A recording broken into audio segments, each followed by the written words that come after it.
পথের ধারে নামমাত্র একটি দোকান, সেই দোকানের সামান্য আয় দিয়ে বেঁচে থাকার চেষ্টা চালিয়ে যাচ্ছেন সত্তরোর্ধ্ব সালাম শেখ। অভাব-অনটনের কারণে অনেক আগেই ছেড়ে গেছে স্ত্রী, দুই কান আর চোখও প্রায় অচল। তবু মানুষের কাছে হাত না পেতে অদম্য মনোবল ও মানসিক শক্তি দিয়ে বেঁচে থাকার লড়াই করে যাচ্ছেন সালাম শেখ। খুলনা বিভাগীয় প্রতিনিধি মোহাম্মদ অসীমের রিপোর্ট।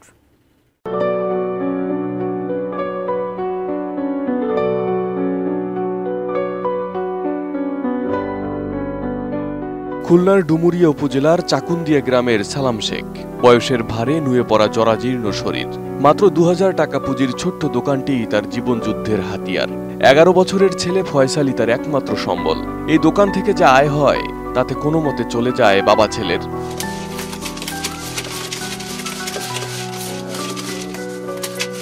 কষ্টকর এক জীবন ইতিহাস তার। ঠিকমতো দুই কানে শুনতে পান না, আবার চোখেও দেখেন না সালাম। থাকার জায়গাটুকু নিয়েও রয়েছে মামলার ঘানি।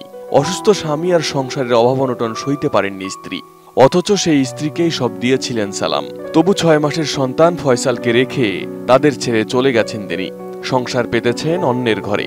এখন কখনো খেয়ে আবার কখনো পেটে পাথর বেঁধে চলছে বাপ বেটার অভাবের সংসার। নতুন বাংলাদেশ গড়তে এলো জুলফিকার স্টিল। জুলফিকার স্টিল, ইস্পাত দৃঢ় অঙ্গীকার। একে তো আমার অভাব, আরও এই নানান ঝামেলায় মামলায় জড়াইয়ে একটা বেতাল করি ফেলাই, তারপরেও বিদায় নেই যে সম্ভব না। না ও আর আমি তো চলতে পারিনি, এমনি অসুস্থ হয়ে পড়েছি, মানে শরীর পার বললাম তো ওষুধপাতি খাবো সেও সুযোগ নেই আমার। দুমুঠো খাবারের নিশ্চয়তা ছিল না, একটি মাত্র স্কুল ড্রেস বানানোর সামর্থ্যও ছিল না তাদের। এ কারণে কখনো স্কুলে যাওয়া হয়নি ছেলে ফয়সালের।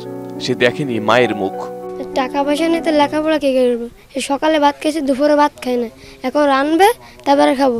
এবার লেখাপড়া সারাদিন দোকানে থাকি, এই যাও এই দিয়ে চলে যায়, লেখাপড়াও করতে পারি না, টাকা পয়সা নেই। আমি ছোটোবেলা থেকে মাছ দিইনি, দেখি না। আমি ছোটোবেলা আব্বুর সাথে আর দাদির সাথে মানুষ হয়েছি। দোকানে যে ইনকাম হয় তাতে 3 বেলা এমনিতে চলে না, তাহলে আমি এর খরচ দিয়ে কি করে লেখাপড়া শেখাবো কোন? আর কথা, আমি অসুস্থ মানুষ, অতিরিক্ত পয়সা করে আমার হাত থাকলে যে টাকা ডাক্তার দেখাবো, ওষুধপাতি খাবো, তাও সম্ভব না। প্রতিবেশীরা বলছেন সালামের এই নামমাত্র দোকানের আয় খুব বেশি নয়, তা দিয়ে বেঁচে থাকা কষ্টকর। বিত্তবানরা এই অসহায় মানুষ দুজনের পাশে সহযোগিতার হাত বাড়ালে দুমুঠো খেয়ে পড়ে বাঁচতে পারত তারা। সালামের শেষ জীবনটা নিশ্চিন্তে কাটত। ওনার একটা ছেলে হওয়ার পরে উনি ওই অসুস্থ বা ওই ওনার সাথে ভালো পড়া না থাকার কারণে, বয়স ওনার বেশি, সেই মহিলার কম, এই কারণে উনি আগে ছাড়িয়ে অন্য জায়গায় চলে গেছে। দোকানদারি করে খায়, বউটাও কেউ নেই, একটা বাচ্চা নিয়ে ওই সংসার করে খায়। তারপর থেকে ওদের জায়গা জমি না, এখানে ওর ওই মামাতো ভাইরা একটু জমি দিয়েছে, সেই জমির পরে থেকে অর্ধাহারে অনাহারে কোনো দিন অতিবাদ করে। নিজের বউ নেই, মা নেই, অসহায়, এবং ওর কোনো জায়গা জমি না। ওই ছোট্ট একটা নিম্নমানের দোকান করে জাল পেঁয়াজ মুড়ি ইত্যাদি বিক্রি করে কোনো অর্ধাহারে অনাহারে দিন অতিবাদ করে।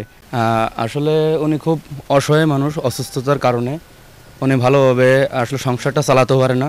এই দোকানটা নিয়ে কোনো রকম মনে করেন যে 200-300 টাকা যা ইনকাম হয়, একটা ছোটো একটা বাচ্চা নিয়ে মনে করেন সে বাচ্চাটার পড়াশুনো করাতেই পারেনি, ওই বাচ্চাটাই হাল ধরেছে। উনি এমনভাবে অসুস্থ যে উনি আসলে সংসারের হাল কোনোভাবে চালানো সম্ভব নাই।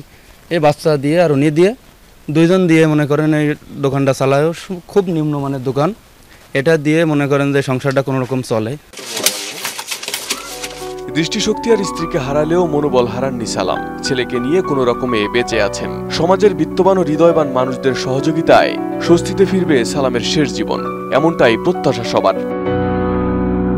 Desk report, ATN news.